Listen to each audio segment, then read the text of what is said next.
Hello everyone, and I hope you guys are doing really great. So in my today's video, I'm going to discuss with you about a company called V2 Retail Limited. We're going to go through the recent result for Q4 FY26 and for the whole year of FY26.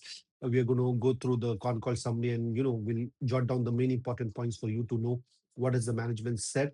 And then before I get into this, right, I'll just tell you in brief what does the company does, right? So the company is into value retail. So they sell these merchandise mainly menswear, kidswear, ladies wear, and lifestyle product at value prices. So these products are only for people who are, how to say, very price sensitive, right? So this is where, and they mainly operate into tier two, tier three cities, and now recently they are planning to enter into the rural markets also. And if you look at their numbers, right, if you look for the Q4 FY26, the number, the YY revenue increased by almost 60% to 798 crores, and PAT was up by almost 206% to 18 crores. And if you look for the whole year of FY26, the revenue increased by almost 62% to 3060 crores, and PAT was up by almost 111% to 163 crores. And if we break down in as per the revenue, right, depending upon the types of segment that they have, right, menswear contributed around 40%, 41% of the revenue, ladies were around 26%, kids were around 25%, and lifestyle product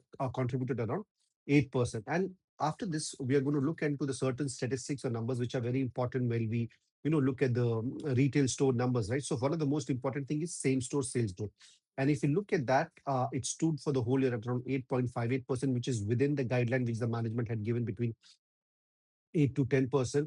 And if you look at the volume growth, right, the volume growth is almost 47%. So out of the 62%, which the whole revenue grew, almost 47% came from the volume growth. So this clearly shows there is a demand in the market and the company is able to cater to that. And the other thing, if you look at it, right, the average bill value increased to around 925 rupees from 859 last year. The average selling price also increased from 297 to 327 compared to the last year. And the other important thing, right, for retail stores, right, if they're able to sell more of their products at the MRP, right, then they're able to maintain their margin and earn operating leverage. And if you look at V2 retail, right, almost 90% of their sales were at MRPs, which is actually quite a good sign.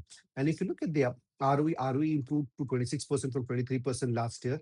And if you look at the in terms of total store counts at the end of FY26, it stood at around 325 stores. So if you look at the numbers in detail, they opened around 139 stores and they closed three stores. So the management is very and quite clear, right? If the stores are not functioning in the way they are not supposed to generate the revenue, they just go ahead and close it rather than being a drag on the overall business. So there was a question related to working capital, right?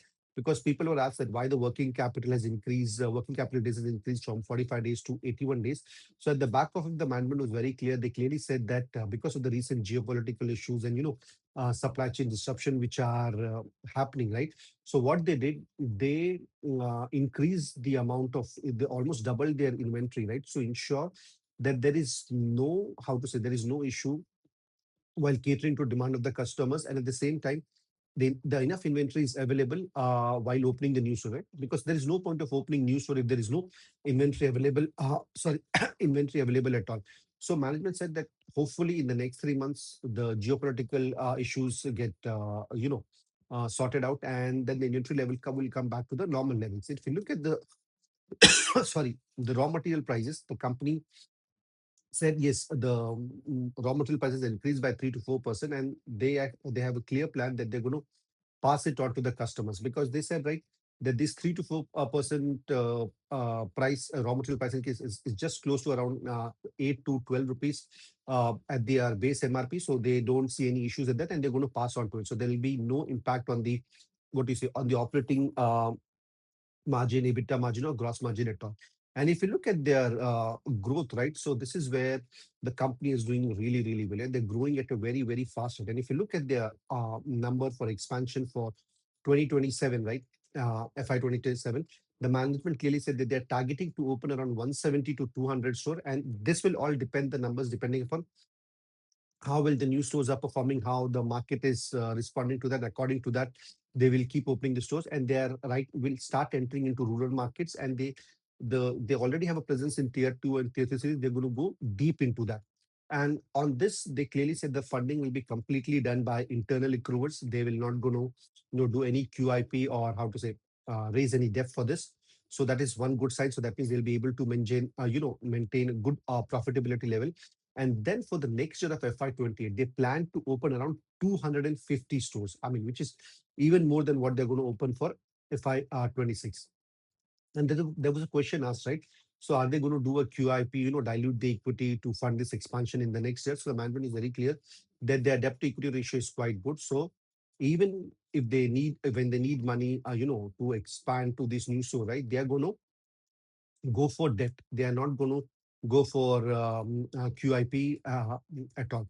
So that is actually a good sign, right? Because yes, I understand that QIP needs to be done at times, for the expansion of the business.